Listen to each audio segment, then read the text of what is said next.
দেখো হাত দিয়ে চাপ দিলেই গুঁড়ো হয়ে যাচ্ছে। হ্যালো বন্ধুরা, তো আমি আজকে আবার অন্যদিনের মতো নতুন একটা রেসিপি নিয়ে এসেছি। আজকের রেসিপি হচ্ছে সুজির নিমকি।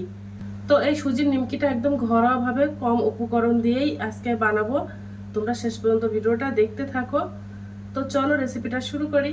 এই নিমকিটা বানানোর জন্য আমি এই বাটির এক বাটি সুজি নিয়ে নিয়েছি। এর মধ্যে 200 গ্রাম সুজি আছে। তো সুজিটা আমি গামলা বাটির মধ্যে দিয়ে দেব। এবার আমি ওর মধ্যে একটু লবণ দিয়ে দেব আর দেবো 1 চামচ ঘি। এই ঘিটা দিলে নিমকিটা খেতে কিন্তু খুব ভালো লাগে, তার জন্য দিয়ে দিলাম। তোমরা চাইলে সাদা তেল দিয়েও মাখাতে পারো সুজিটা। হাত দিয়ে বেশ ভালো করে মেখে নেব।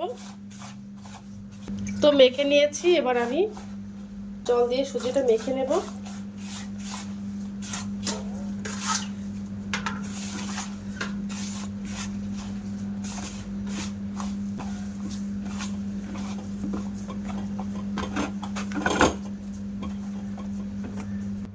সুজিটা এবার আমি 15 মিনিটের জন্য এভাবে মেখে রেখে দেব, তাহলে আরও ভিজে যাবে ভালোভাবে আর ডোটা খুব সুন্দর হবে। তার জন্য ঢাকনা চাপা দিয়ে রেখে দেব। তো 15 মিনিট পরে আমি আবার চলে এসেছি। ডোটা দেখো একদম ভিজে গেছে আর নরম হয়ে গেছে কত সুন্দর। এর ভালো করে আমি একটু চটকে মেখে নেব।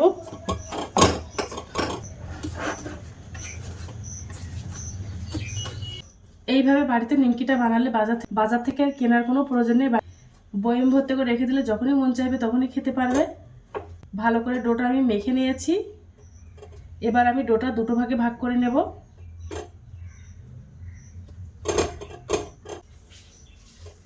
একটা গোল রুটি বেলে নেব। একটু ময়দা ছড়িয়ে দেব হালকা বেলার জন্য। এবার পাতলা করে আমি একটা রুটি বেলে নেব। একদম পাতলা করে একটা রুটি বেলে নেব।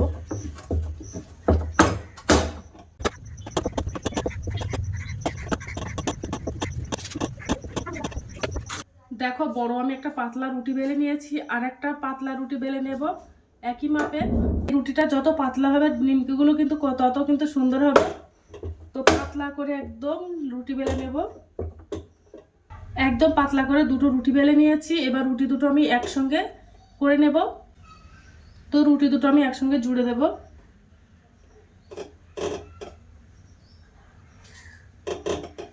দিয়ে আবার একটু বেলে দেব।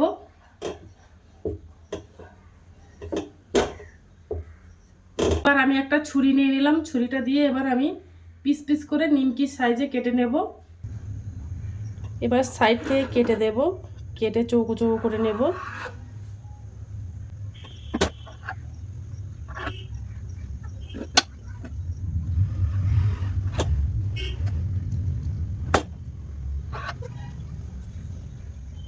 ছোট ছোট নিমকি বানাবো, তার জন্য আমি ছোট ছোট করে কেটে নেব।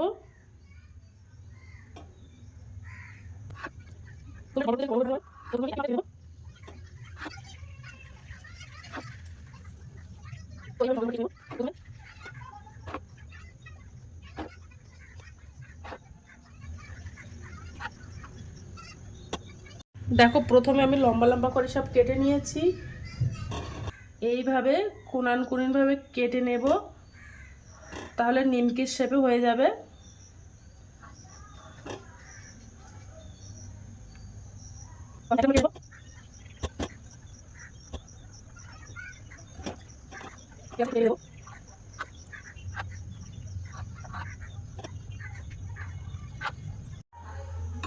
দেখো আমার কাটা হয়ে গেছে। এবার আমি এই খুন্তি দিয়ে আমি তুলে নেব।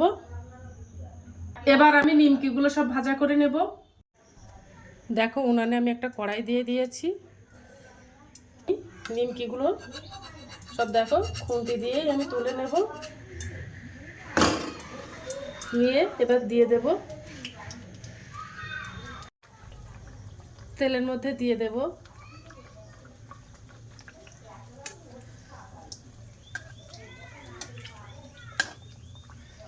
আর দেখো আস্তে আস্তে ফুলছে নিমকিগুলো। নিমকিটা ভাজার সময় একদম লো ফ্লেম করে দিতে হবে উনানের আঁচটা, তাহলে নিমকিগুলো কিন্তু খাস্তা মুচমুচে হবে। তোমরা একবার হলো বাড়িতে ট্রাই করতে পারো এই নিমকিটা খেতে যেমন সুন্দর, দেখতেও কিন্তু অসাধারণ। এই নিমকিটা বাজার থেকে আর কেনার কোনো প্রয়োজন পড়বে না, বাড়িতে তোমরা এইভাবে বয়মে ভর্তি করে অনেক দিন সংরক্ষণ করে রেখে দিতে পারবে, যখনই মন চাইবে তখনই খেতে পারবে। দেখো কত সুন্দর ফুলছে নিমকিগুলো। তো দেখো ভাজা হয়ে গেছে, এবার আমি তুলে নেব নিমকিগুলো। তো নিমকিগুলো সব আমার ভাজা করা হয়ে গেছে। তো দেখো কতটা সুন্দর হয়েছে, খাস্তা মুচমুচে হয়েছে, বুঝতেই পারবে না যে এটা হচ্ছে সুজির নিমকি। তো আজকের দিনের মতো ভিডিওটা এখানে শেষ করছি, আগামী দিন আবার একটা নতুন ভিডিও নিয়ে চলে আসবো। তো টাটা, বাই বাই, সবাই ভালো থাকবে, সুস্থ থাকবে।